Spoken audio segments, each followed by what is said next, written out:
Good evening students. मैं राकेश कुमार झा एक बार फिर से आप सभी का अपने इस वीडियो लेक्चर में स्वागत करता हूं। यह है कक्षा 12वीं के समष्टि अर्थशास्त्र के अध्याय 2 यानी कि राष्ट्रीय आय का मूल्यांकन। इस अध्याय का भाग 9 यानी कि वीडियो नंबर 9 है ये। इसके अंतर्गत आज हम अध्ययन करेंगे मौद्रिक सकल घरेलू और वास्तविक कर। और आगे बढ़ने से पहले आप लोगों से मेरा एक रिक्वेस्ट है कि प्लीज़ इस वीडियो को अंत तक ज़रूर देखें। तो आइए हम शुरू करते हैं आज की ये वीडियो। इस पूरी चर्चा की एक अव्यक्त मान्यता है। अव्यक्त मतलब जिसको व्यक्त नहीं किया जा सकता, जिसको प्रकट नहीं किया जा सकता, लेकिन ये मान्यता है कि वस्तुओं और सेवाओं की कीमतें हमारे अध्ययन की अवधि के दौरान नहीं बदलती हैं। यानी कि जब तक हम इसका अध्ययन जब भी करते हैं तो वस्तु और सेवाओं की कीमतें बदलती नहीं हैं। यदि कीमतों में परिवर्तन होता है तो सकल घरेलू उत्पाद की तुलना करने में कठिनाइयाँ आ सकती हैं। यदि हम 2 लगातार वर्षों में किसी देश के घरेलू उत्पादों की माप करें, किसी भी देश के घरेलू उत्पाद की अगर माप करें और देखें कि घरेलू उत्पादों की माप दूसरे वर्ष के सकल घरेलू उत्पाद का यानी जीडीपी का आंकड़ा पूर्व वर्ष के आंकड़े का दोगुना है, तो हम निष्कर्ष निकाल सकते हैं कि देश के उत्पादन का परिमाण दोगुना हो जाएगा। देश के उत्पादन का परिमाण यानी कि उसकी जो क्वांटिटी है, वो जो हमारे पास जो रिजल्ट आएगा वो क्या हो जाएगा, दोगुना भी हो सकता है। किंतु यह संभव है कि दोनों वर्ष की वस्तुओं और सेवाओं की कीमतें केवल दोगुनी हुई है जबकि उत्पादन स्थिर है। कहने का मतलब यह है कि यह भी संभव है कि दोनों वर्ष के वस्तु है या सेवाएं हैं उसकी कीमत सिर्फ दोगुनी हुई है जबकि उत्पादन स्थिर है। यानी कि उत्पादन जितना पहले वर्ष हुआ था वही दूसरे वर्ष का भी उत्पादन है, तो तब जो है ना ये क्या होगा कि उसकी जो वैल्यू आएगी वो दोगुनी हो जाएगी। अतः विभिन्न देशों के सकल घरेलू उत्पाद के आंकड़ों अन्य समष्टि अर्थशास्त्रीय परिवर्तनों की तुलना अथवा विभिन्न समयों में एक ही देश के सकल घरेलू उत्पाद के आंकड़ों की तुलना करने के क्रम में हम चालू बाजार कीमतों पर मूल्यांकित सकल घरेलू उत्पाद पर विश्वास नहीं कर सकते हैं। तुलना के लिए हम वास्तविक सकल घरेलू उत्पाद की सहायता ले सकते हैं। वास्तविक सकल घरेलू उत्पाद की गणना इस प्रकार की जाती है कि वस्तुओं का मूल्यांकन कीमतों के कुछ स्थिर समुच्चय यानी कि स्थिर कीमतों पर होता है। कीमतों के कुछ स्थिर समुच्चय का मतलब है कि जो फिक्स सेट है, जैसे कि स्थिर कीमत कह सकते हो आप। चूँकि ये कीमतें स्थिर रहती है इसलिए यदि वास्तविक सकल घरेलू उत्पाद में परिवर्तन होता है, वास्तविक सकल घरेलू उत्पाद में अगर परिवर्तन होता है तो यह निश्चित है कि उत्पादन के परिमाण में परिवर्तन होगा। अब जरा ध्यान दीजिए कि वास्तविक घरेलू उत्पाद में अगर परिवर्तन होता है तो यह किस में परिवर्तन होगा, उत्पादन के परिमाण में। यानी कि उत्पादन का जो आपका जो आएगा वैल्यू जो आएगी उसमें परिवर्तन हो जाएगा। इसके विपरीत यानी कि उसके उल्टा क्या होगा कि मौद्रिक सकल घरेलू उत्पाद वर्तमान कीमत पर सकल घरेलू उत्पाद का एक मूल्य मात्र है। अब इसको हम थोड़ा उदाहरण के द्वारा समझते हैं कि मान लीजिए कि कोई देश केवल ब्रेड का उत्पादन करता है, ऐसा हम मान लेते हैं, तो जिसमें कि वर्ष 2000 में उसने ब्रेड की 100 यूनिट का उत्पादन किया। कब? वर्ष 2000 में। तो और ब्रेड की कीमत थी एक ब्रेड की 10 रुपये। तो इस तरीके से उस साल कुल कितना हो गया, 100 गुना 10, यह हो गया 1000 रुपये का सकल घरेलू उत्पाद हुआ।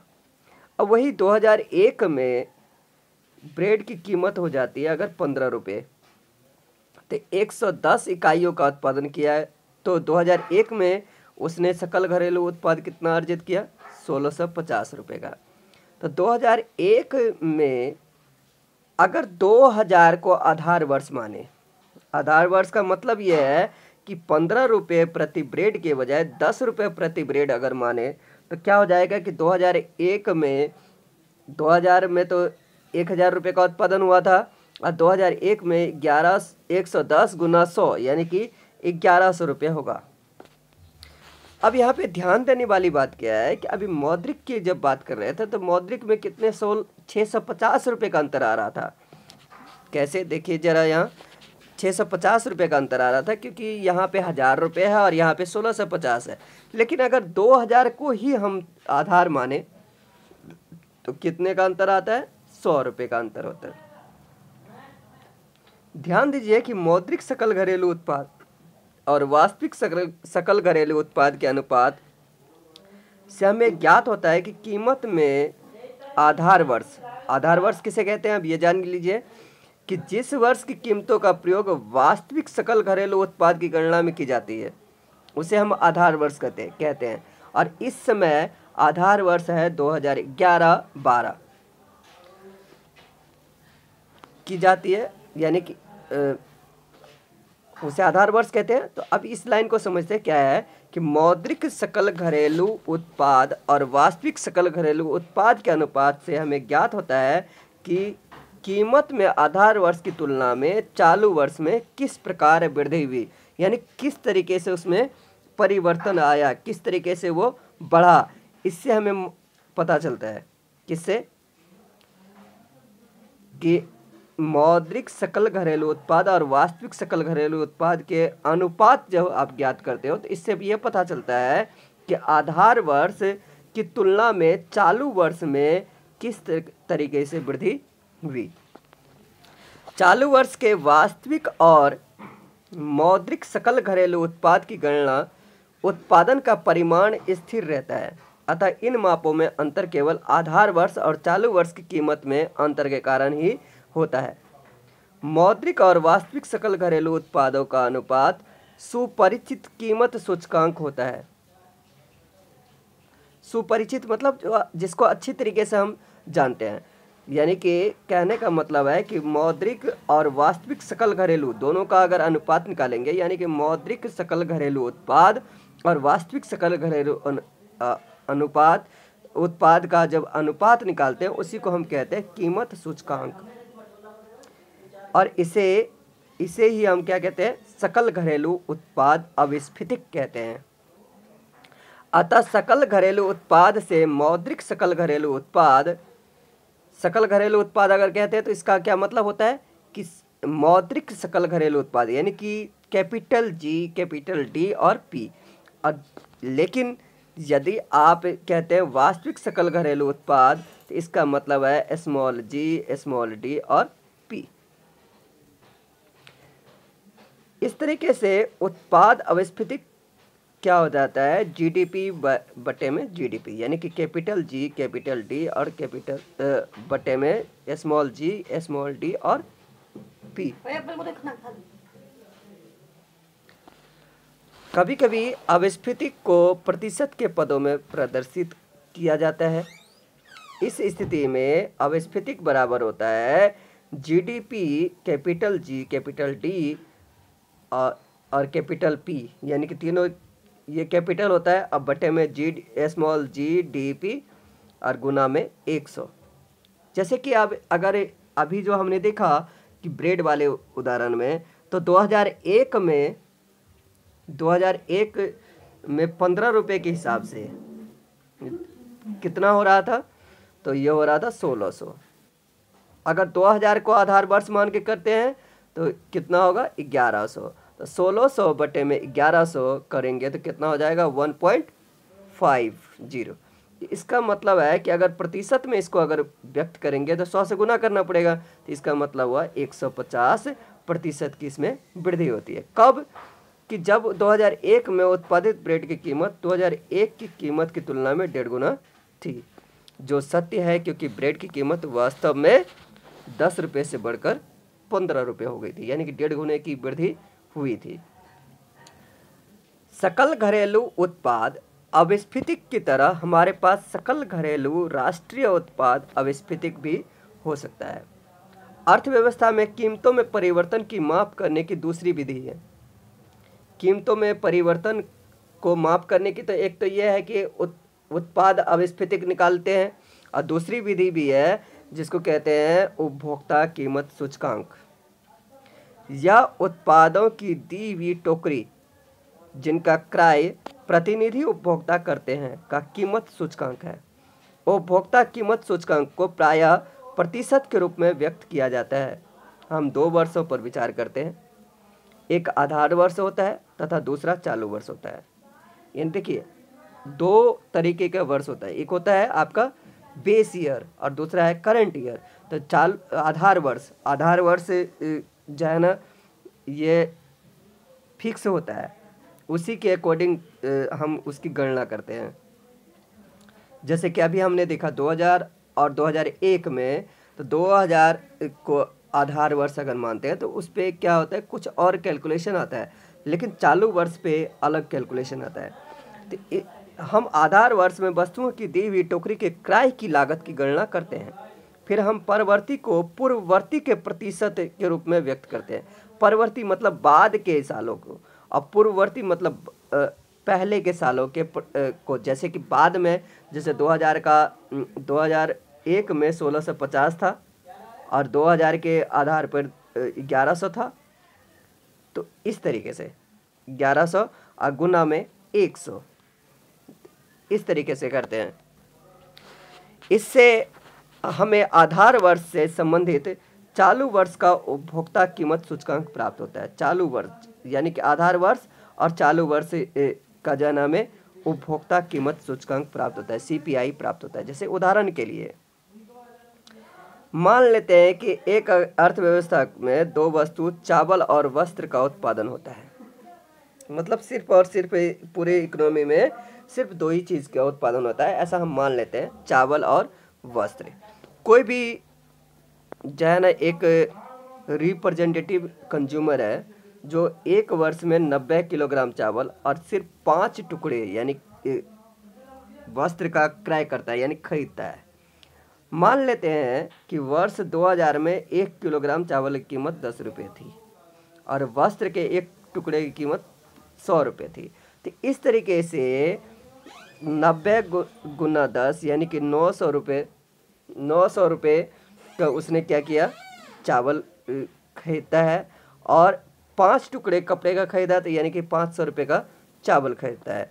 तो इस तरीके से ये कह सकते हैं कि चावल पर बहुत अधिक अर्थात 900 रुपये का उसे खर्च करना पड़ा और 500 रुपये वस्त्र खर्च करना पड़ा, और दोनों को मिला के 1400 रुपये का उसको खर्चा आया।